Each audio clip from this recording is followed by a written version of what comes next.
नमस्कार, मैं कमलेश कबीर आपका एक बार फिर स्वागत करता हूं इस नए एपिसोड में। आज के इस एपिसोड में कहावत आपने सुनी होगी, डायलॉग कहिए, कुछ भी कहिए, हारी हुई बाजी को जीतना जिसको आता है वो बाजीगर या सिकंदर कहलाता है। लेकिन राजनीति के इतिहास में कांग्रेस पार्टी हर दिन ऐसे मोड़ पर जाके खड़ी हो जाती है कि उसकी दशा या आप दुर्दशा कहिए, वो दिन प्रतिदिन लगातार जो है वो बुरी होती चली जा रही है। अब कांग्रेस पार्टी का हाईकमान कब जागेगा, ये कांग्रेस पार्टी को तय करना है। और उससे भी बड़ा सवाल है कि आखिर सब कुछ देखने के बावजूद कांग्रेस पार्टी एक्शन लेने की हिम्मत क्यों नहीं दिखा पा रही। यह एक अपने आप में बड़ा सवाल है। तो क्या कांग्रेस पार्टी अपने आप को ही खत्म कर लेगी? ऐसा जो है वो दिखाई देता है, क्योंकि राजनीति के इतिहास में अब कांग्रेस पार्टी की छवि जीतकर टूटने वाली पार्टी के रूप में भी देखी जा सकती है। पहला उदाहरण आपने देखा मध्य प्रदेश से।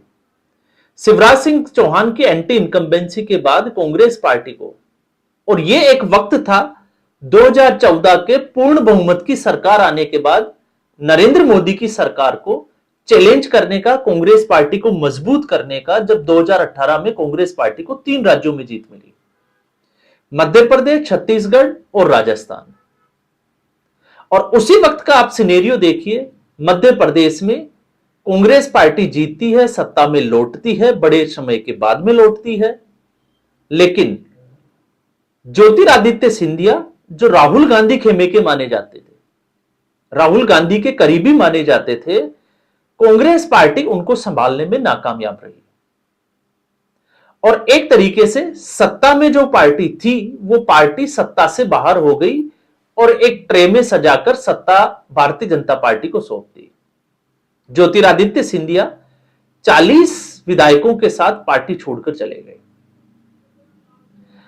इससे कांग्रेस पार्टी ने क्या सीखा? अब यह सवाल खड़ा होता है कि इतने अरसे से, इतने लंबे समय के बाद क्या कांग्रेस पार्टी इससे कुछ सबक लेकर धरातल पर कुछ कर पाई? तो उसका जवाब है बिल्कुल नहीं। स्थिति राजस्थान में भी ठीक वैसी ही थी, स्थिति छत्तीसगढ़ में भी वैसी ही थी, लेकिन राजस्थान में क्योंकि सचिन पायलट कांग्रेस पार्टी छोड़कर गए नहीं, पूरी संभावना थी लेकिन गए नहीं। तो इस वक्त कर्नाटक आप देख लीजिए उठाकर, कर्नाटक में क्या चल रहा है आपको समझ में आ जाएगा। और उससे भी बड़ा सवाल आप देखिए कि पिछले 4 से 5 महीनों से कर्नाटक में पूरा उथल पुथल चल रहा है, लेकिन कांग्रेस पार्टी उस मुद्दे को सुलझाने का प्रयास भी नहीं कर रही। तो अभी हम आ जाते हैं लौटकर हरियाणा पे।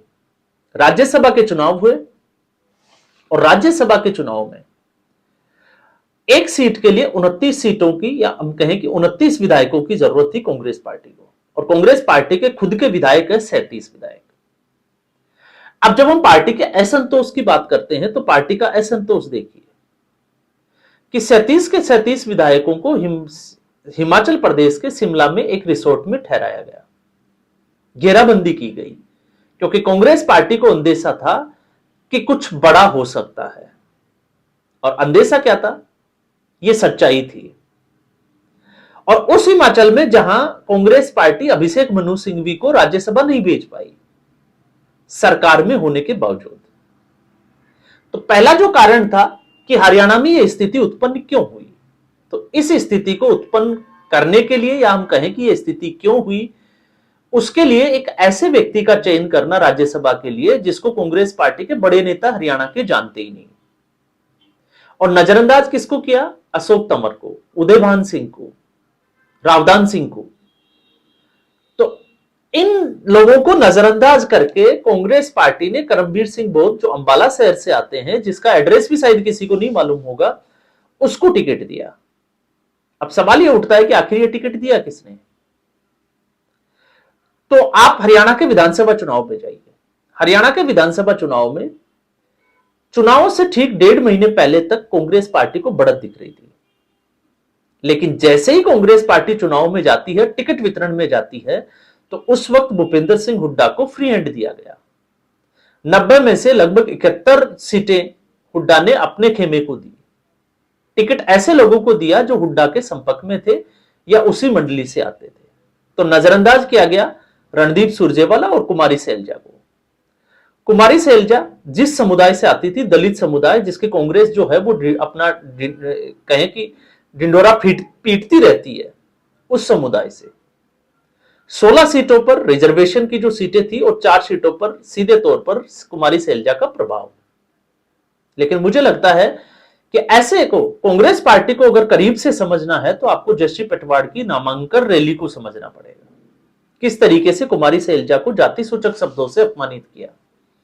मामला बहुत आगे बढ़ा और उस जो जिसको मैं कहूंगा कि जो कांग्रेस पार्टी को डेंट पहुंचा, उसको पूरा करने के लिए, उससे बचने के लिए अशोक सिंह तंवर को वापस कांग्रेस पार्टी में लाया गया। तो फिर यही एक सवाल और होता है कि अशोक सिंह तंवर 2018 में किस वजह से पार्टी छोड़कर गए। तो उसके लिए व्यक्ति जिम्मेदार था के राजू।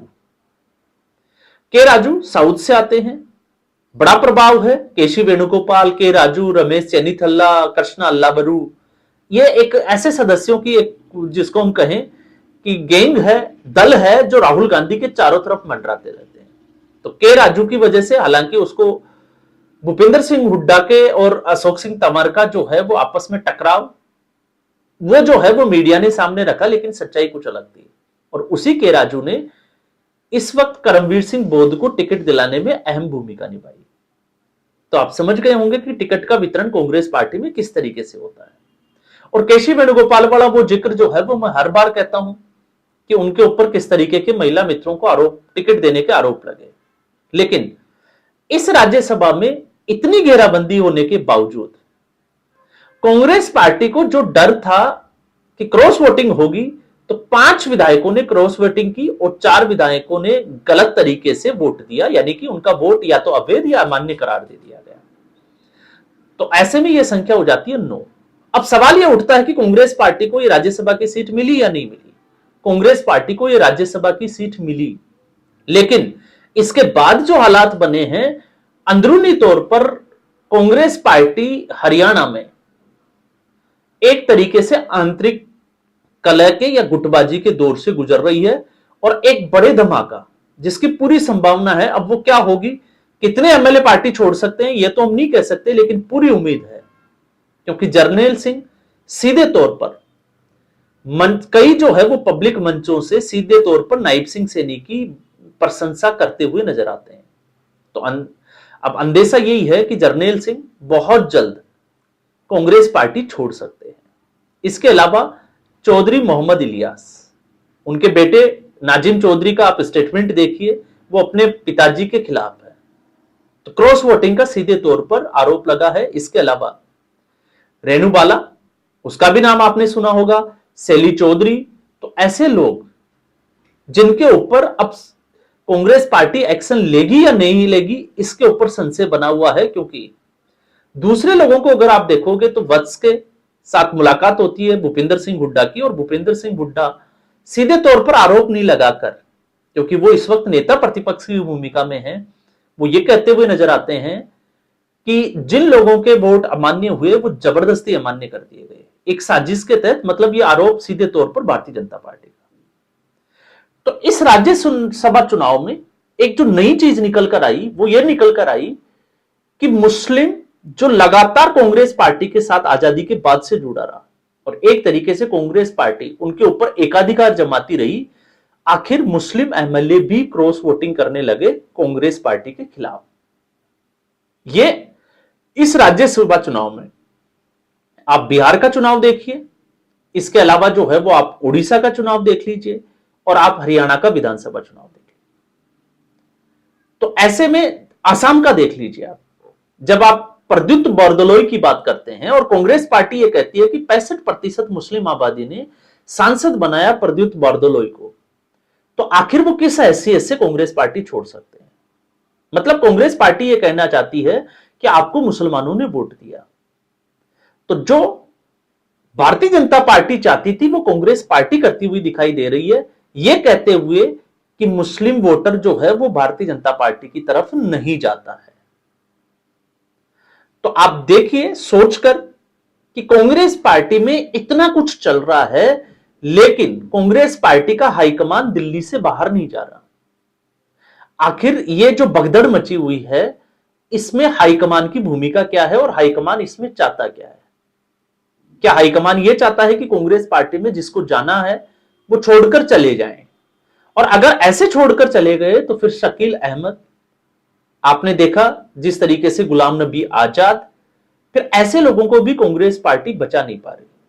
तो फिर कांग्रेस पार्टी मुकाबला किससे करेगी?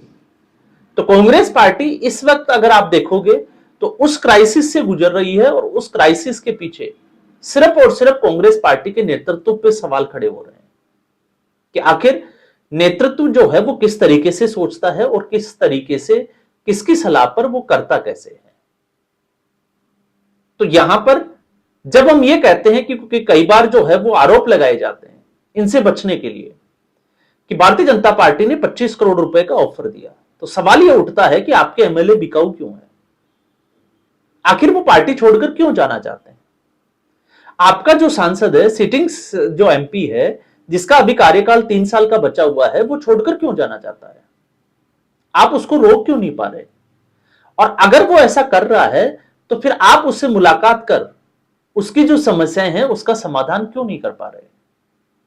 क्योंकि स्थिति जो है वो कांग्रेस पार्टी के लिए अब इस स्थिति में पहले से ज्यादा गंभीर है, क्योंकि पहले सिर्फ इतना था कि कांग्रेस पार्टी हार रही है। अब स्थिति यह हो गई कि कांग्रेस पार्टी अगर किसी राज्य में जीत भी गई तो कोई गारंटी नहीं है कि कांग्रेस पार्टी सरकार बना पाएगी, क्योंकि उसके एमएलए, कांग्रेस पार्टी के नेतृत्व पे उनका भरोसे की कमी, और साथ में जिस तरीके से कांग्रेस पार्टी में अस्थिरता है, कोऑर्डिनेशन की कमी है, उसको देखते हुए हर कोई कांग्रेस पार्टी से पीछा छुड़ाने का एक प्रयास जो है वो कर रहा है।